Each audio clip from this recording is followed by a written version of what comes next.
الله الرحمن الرحيم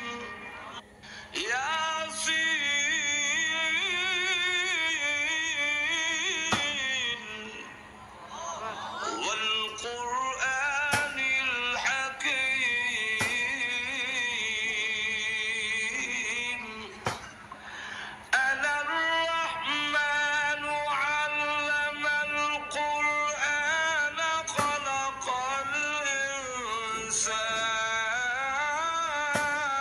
الإنسان هو الذي أرسل رسوله بالهدى ودين الحق ليظهره على الدين كله ولو كره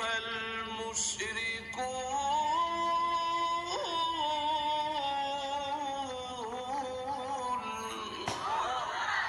وننزل من القرآن ما هو شفاء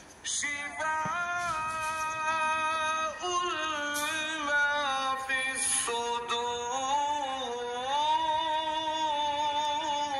الصدور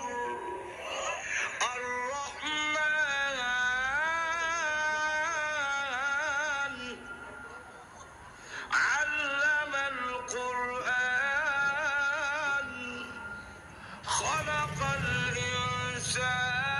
الإنسان والشمس وضحاها والقمر إذا تلاها والضحى والليل إذا سجى ما ودعك ربك وما قلى القارعة ما القارعة وما أدراك ما القارعة لا تحرك به لسانك لتعجل به إن علينا جمعه وقرآنه الرحمن علم القرآن خلق الإنسان صدق الله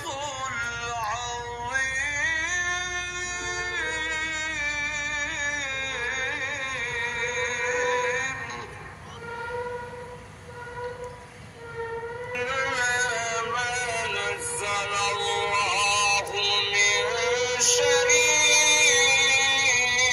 شيء وإذا تتلى عليه آياتنا ولى مستكبرا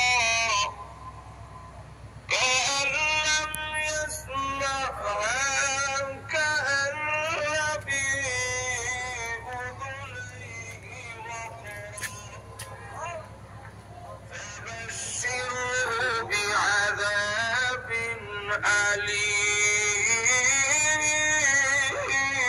أليم بشره بعذاب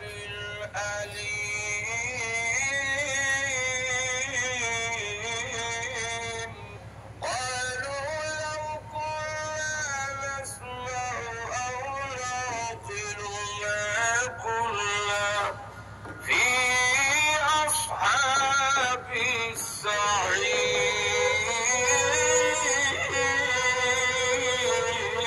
السعير ربنا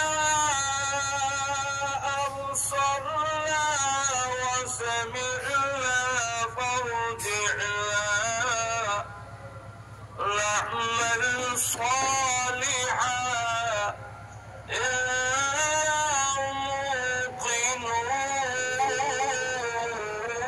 موقنون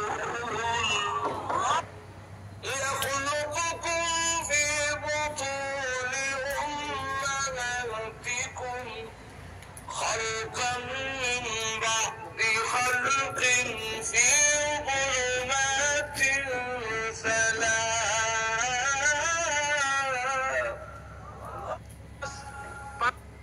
এজন্য আল্লাহ রাব্বুল আলামিন বলেছেন যে আমি মানুষ এবং জিনকে সৃষ্টি করেছি, তার কারণটাই হলো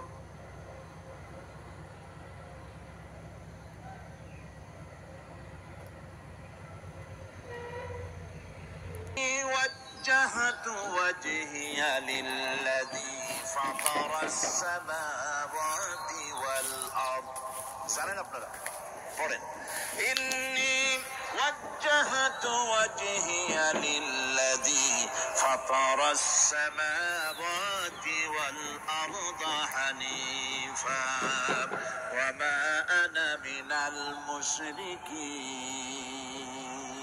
নিশ্চয় আমার মুখ ঘুরায় দিলাম কার দিকে? যিনি আকাশ এবং জমিনের স্রষ্টা, সব কিছুর মালিক যিনি, তার দিকে আমি মুতাওয়াজ্জা হলাম। নামাজের অর্থ হচ্ছে মুতাওয়াজ্জা হওয়া, মুখ ঘুরিয়ে দেওয়া, চেহারা ঘুরিয়ে দেওয়া।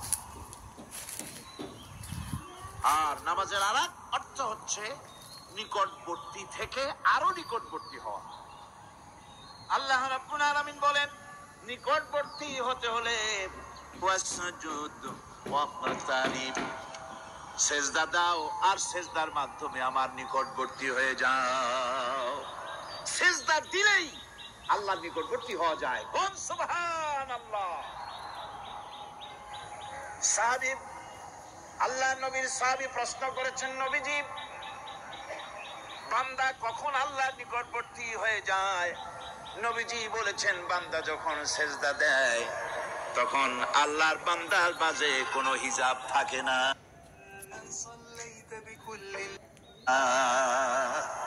একদম আল্লাহ পাকের নিকটবর্তী হয়ে যায় বান্দা যখন সেজদায় পড়ে যায়।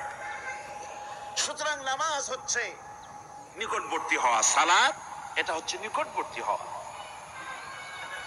নামাজ ফরজ হওয়ার কারণ হচ্ছে এই যে মানুষ আল্লাহর বান্দা বা গোলাম হিসেবে সৃষ্টি হয়েছে, তাই একমুখী হয়ে এর বন্দিগি করা এটা হচ্ছে তার স্বাভাবিক একটা প্রকৃতি। আল্লাহ রাব্বুল আলামিন এই প্রকৃতির দাবি মিটাবার জন্যই নামাজের ব্যবস্থা করেছেন। মানুষের ফিতরত, মানুষের নেচার, মানুষের ফিতরত হচ্ছে এই যে কারো না কারো কাছে মাথা নত করা, হাত জোড় করা, মাথা নত করা, সার্বভৌমত্বের মালিক কাউকে মনে করা। হাত জোড় করতে হলে, মাথা নত করতে হলে, সার্বভৌমত্বের মালিক হিসেবে কাউকে গ্রহণ করতে হলে আল্লাহর বিকল্প কেউ আছে নাকি? ইসলামের মূল দাওয়াতটা হলো ফিতরাত অনুযায়ী দাওয়াত দেওয়া হয়েছে। মানুষ যেন মাথা নত করে, গোলামি করে।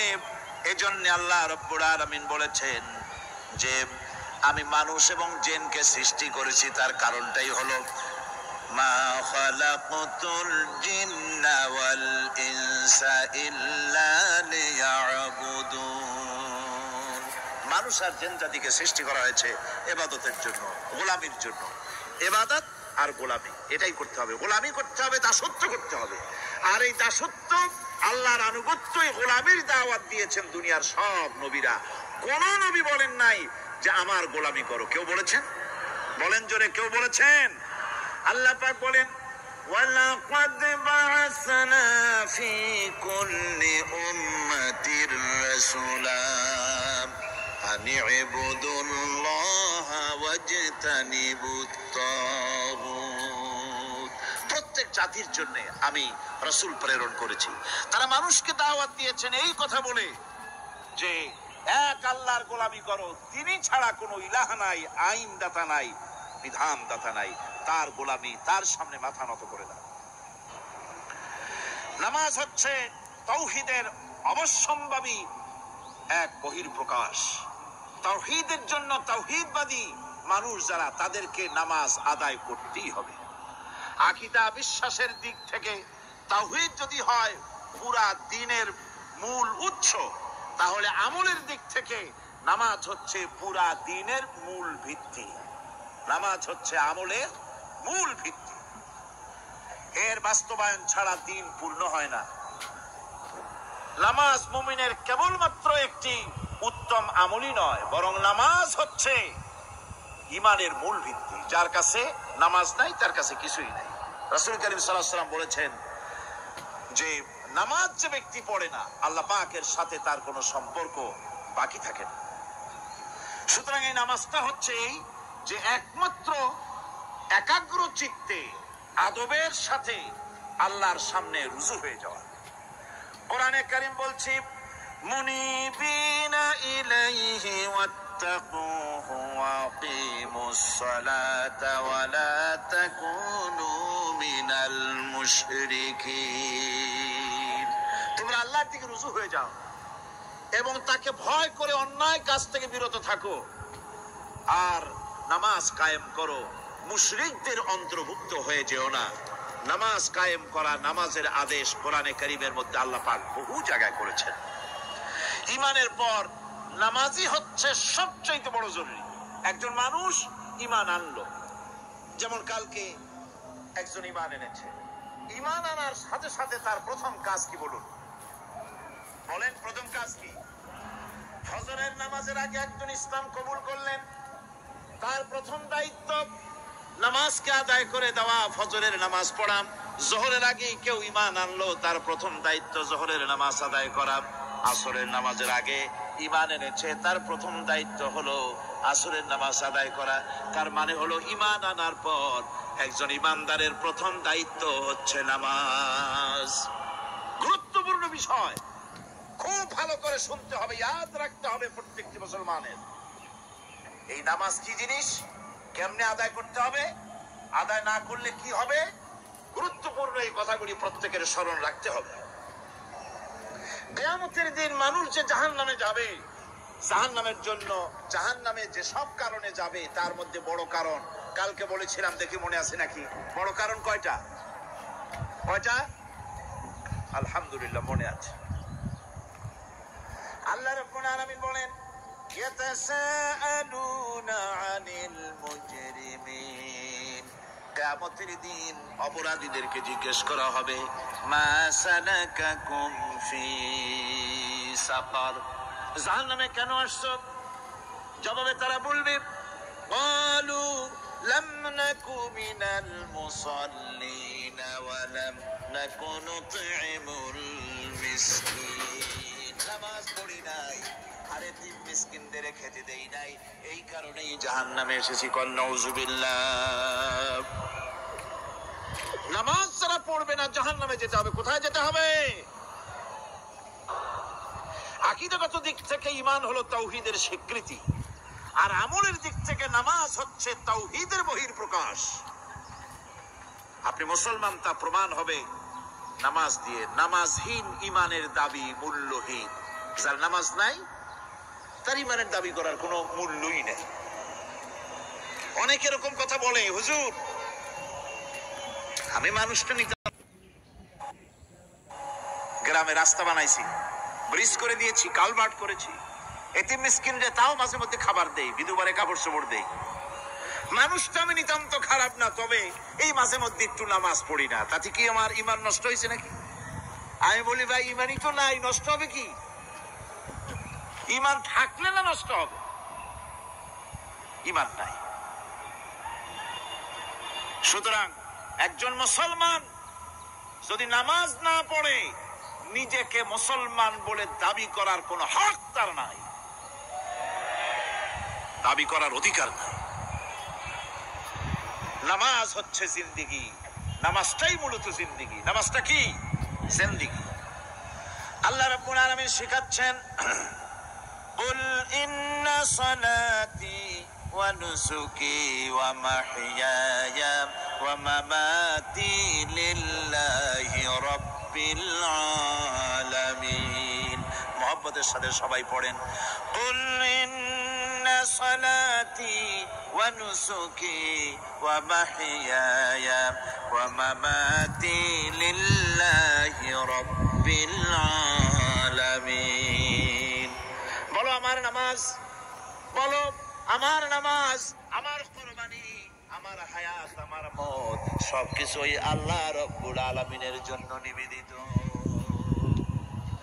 আমার বেঁচে থাকা, আমার মরে যাওয়া সব আল্লাহর জন্য। সে আল্লাহ রব্বুল আলামিন, তার জন্য সবকিছু নিবেদিত করতে হবে। আল্লাহ পাকের গোলাম আমাদের বানিয়েছেন, আল্লাহ আমাদের গোলামি করা লাগবে। আর গোলামির নমুনা যাকাত দিয়া, হজ দিয়া, দাম দিয়া, সাদকা দিয়া, কোন জিনিস দিয়ে নামাজের মতো গোলামির উৎকৃষ্ট প্রমাণ বা নমুনা আর কিছুতে নাই। আমি যে গোলাম, তার উৎকৃষ্ট প্রমাণ হচ্ছে নামাজ। নামাজেই একটা মানুষ গোলামির অনুভূতিতে তাকে নিয়ে যায়। বাদশাহ হোক, মন্ত্রী হোক, বীর হোক, মরানা হোক, পরদেশ হোক, বড় লোক হোক, গরিব হোক, পুরুষ হোক, নারী হোক, যাই হোক, নামাজে দাঁড়াইলো, একেবারে কান্ডারে ধরিয়া কানের কাছে হাত দিয়া, হাত দুটো বাঁধিয়া মাথা নিচের দিকে দিয়ে দাঁড়ায় গেল। কিসের মতো? আসামির মতো, গোলামের মতো। সুবহানাল্লাহ। এদিক ওদিক তাকাইতে পারবা না, চোখটা থাকবে সেজদা যেখানে দিবা সেখানে। তাকানো নিষেধ, সেজদার দিকে তাকাও। এরপরে যখন রুকুতে গেলেন, গোলামের নমুনা হয়ে গেল। গোলামের এরকম মাথা নিচু করে থাকতে হয় প্রভুর সামনে। গেলেন, রাজা, বাদশাহ, বড় লোক, সব অহংকার চূর্ণ হয়ে গেল। নাক আর কপাল দিয়া আমার মাবুদের দরবারে মাথাটা লাগাই দিলাম জমিনের উপরে। সুবহানাল্লাহ। আমি আমার ভাষায় বলি, আমি আমার ভাষায় কথাটা এভাবে বলি, এই জমিনটা যদি কাগজ হয় আর আমার নাকটার কপালটা যদি কলম হয়, তাহলে আমি যে গোলাম দৈনিক 5 বার আমার নাক আর কপাল দিয়া জমিন নামক কাগজের উপরে, তাশখতের উপরে দৈনিক 5 বার নাক আর কপাল দিয়া সই করে দেই, আল্লাহ আমি তোমার গোলাম, আর কারো গোলাম নই। আমি একমাত্র তোমার গোলাম। ঘুমের থেকে উঠে সেজদা দিয়ে বলি, দুপুরের সময় কাজ ফেলাইয়া আরেকবার বলি, বিকেল আসার আগে আসরে আরেকবার বলি, দিন যখন শেষ হয় আরেকবার বলি, রাতে যখন শুতে যাই